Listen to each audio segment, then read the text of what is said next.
ஜீர்ணோத்தாரண அஷ்டபந்தன கும்பாபிஷேகத்திற்கு புனித நீரானது ராமேஸ்வரம் உள்ளிட்ட புண்ணிய தீர்த்தங்களிலிருந்து எடுத்து வரப்பட்டது என்பது குறிப்பிடத்தக்கது. இந்த புனித நீர் என்பது கும்பம் ஒன்றை கோவிலில் உள்ள தெய்வச்சிலை அருகில் வைத்து டப்பல் மாவிலை கொண்டு மந்திரங்கள் சொல்லப்பட்டு தெய்வ சக்தி பிம்பத்திலிருந்து கும்பத்திற்கு மாற்றப்படும். அந்த தெய்வ சக்தி பிம்பத்திலிருந்து கும்பத்திற்கு மாற்றப்படும். கும்பத்தில் வைக்கப்பட்ட புனித நீரில் இறை சக்திகளை ஆவாகனம் செய்து குறிப்பிட்ட யாகத்தின் மூலம் மந்திர உச்சாரணம் செய்து கும்பத்திற்குள் வரவழைக்கப்பட்ட சக்தியை கடவுள் சிலைகள் மற்றும் கோபுர கலசங்களில் நிலையாக இருக்கும்படி அபிஷேகம் செய்வதுதான் கும்பாபிஷேகம். பக்த கோடிகளுக்கு ஒரு அன்பான அறிவிப்பு. இந்த கும்பாபிஷேகத்திற்கு பிறகு அன்னதானம் ஏற்பாடு செய்யப்பட்டுள்ளது. கோவில் வளாகத்திற்கு அருகில் உள்ள சிஎன்சி கல்லூரியில் இந்த அன்னதானம் நடைபெறும். அதனால் பக்த கோடிகள் அனைவரும் அன்னதானத்தில் கலந்து கொண்டு சாப்பிட்டு செல்ல வேண்டும் என்று கேட்டுக்கொள்ளப்படுகிறது. புண்ணிய கலச நீர் புறப்பாடு தொடங்கிவிட்டது. நமது ஈரோடு மாவட்டம் வீரப்பன் சத்திரம் அருள்மிகு ஸ்ரீ மாரியம்மன் ஆலய புனராவர்த்தன ஜீர்ணோத்தாரண அஷ்டபந்தன மகா கும்பாபிஷேகத்திற்கு ராமேஸ்வரம் உள்ளிட்ட பல புண்ணிய தலங்களிலிருந்து தீர்த்தங்கள் கொண்டு வரப்பட்டு இதோ கலசத்திற்கான அபிஷேகத்திற்காக புறப்பாடு தொடங்கிவிட்டது.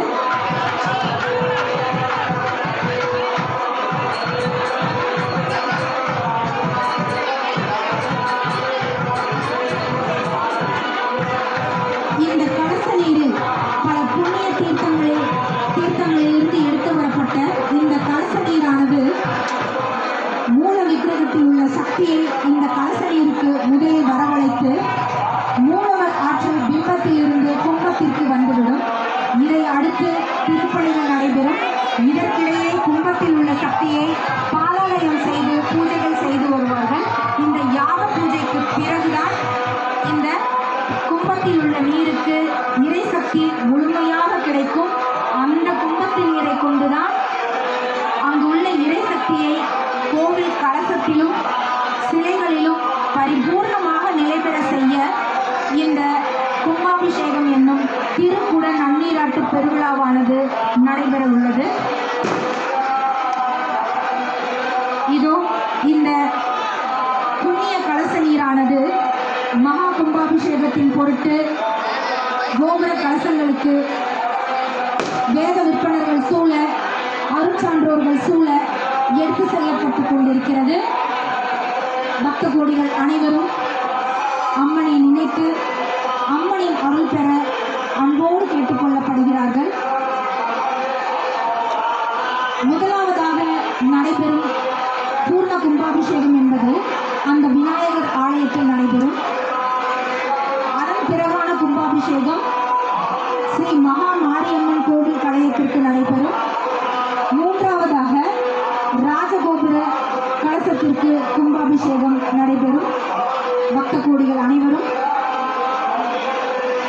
ஆத்மார்த்தமாக உள்ளன்போடு நீங்கள் வேண்டிய அனைத்தும் எல்லோருக்கும் எல்லாம் கிடைக்க இந்த ஈரோடு மாவட்டம் வீரப்பன் சத்திரம் அருள்மிகு ஸ்ரீ மாரியம்மன் அருள் புரிவாராக. இதோ சிவாச்சாரியர்கள் சூழ புனித நீர் ஸ்ரீ ராமேஸ்வரம் உள்ளிட்ட புண்ணிய தீர்த்தங்களிலிருந்து எடுத்து வரப்பட்ட புனித நீரானது இறை சக்தி நிரம்ப நிரம்ப சிவாச்சாரியார்கள் சுமந்து கொண்டு கலசத்திற்கு சென்று விட்டார்கள். இன்னும் சற்று நேரத்தில் அஷ்டபந்தன மகா கும்பாபிஷேக நிகழ்வு சீரோடும் சிறப்போடும் நடைபெற உள்ளது. முதலாவதாக விநாயகர் கோவிலுக்கான கும்பாபிஷேக நிகழ்வு. அடுத்தடுத்து ஒரு நிமிட இடைவெளியில் முதலில் விநாயகர் ஆலய கும்பாபிஷேக நிகழ்வு, அடுத்ததாக ஸ்ரீ மாரியம்மன் கோவில் கும்பாபிஷேக நிகழ்வு, மூன்றாவதாக ராஜகோபுரத்தினுடைய கலசத்திற்கான கும்பாபிஷேக நிகழ்வு என்று நடைபெறும். ஏன் முதலில் விநாயகர் ஆலய கும்பாபிஷேகம்? விநாயகர் விநாயகனே வெவ்வினையை வேறறுக்க வல்லான், விநாயகனே வேட்கை கண்டிப்பான், விநாயகனே விண்ணிற்கும் மண்ணிற்கும் நாதனுமா, தன்மையினால் கண்ணில் பணியின் பணிந்து கொடிய துன்பங்களை வேறறுக்கக்கூடியவர், பொருள் பற்றை தணிப்பவர், வானுலகிற்கும் மண்ணுலகிற்கும் தலைவர். இவரை வணங்கினால் நன்மை பல பெற்று வாழலாம். எந்த ஒரு காரியத்தை தொடங்கினாலும் அது எவ்வித இடையூறும் தடையும் இல்லாமல் முற்று பெற விநாயகர் வழிபாட்டுடன் ஆரம்பிப்பதுதான் வழக்கம். அந்த வகையில் எல்லாவித தடைகளும் இடையூறுகளும் நீங்கி ஈரோடு மாவட்ட வீரப்பன் சத்திரம் வாழ் மக்கள் அனைவரும் வளமோடும் நலமோடும் வாழ எல்லாம் வல்லவனான முழுமுதல் கடவுளான விநாயகருக்கு இன்றைய தினம் முதல் கும்பாபிஷேகம்.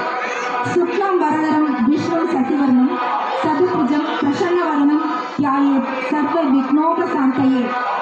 எல்லா தடைகளையும் இடையூறுகளையும் நீக்கக்கூடிய 4 கரங்களை உடையவரும் எங்கும் நிறைந்திருக்கும் பரம்பொருளும் நிலவை போன்ற தன்மை உடையவருமான விநாயகருக்கு ஆனந்தமயமாக அருட்காட்சி அளிக்கும் விநாயகருக்கு முதல் கும்பாபிஷேகம் இன்னும் ஒரு சில மணித்துளிகளில் சீரோடும் சிறப்போடும் நடைபெற உள்ளது. அதனைத் தொடர்ந்து ஸ்ரீ மாரியம்மன் கோவில் திருக்குட நன்னீராட்டு பெருவிழா, அதனைத் தொடர்ந்து ராஜகோபுர கலசத்திற்கான குடமுழுக்கு நன்னீராட்டு பெருவிழா சீரோடும் சிறப்போடும் நடைபெற உள்ளது.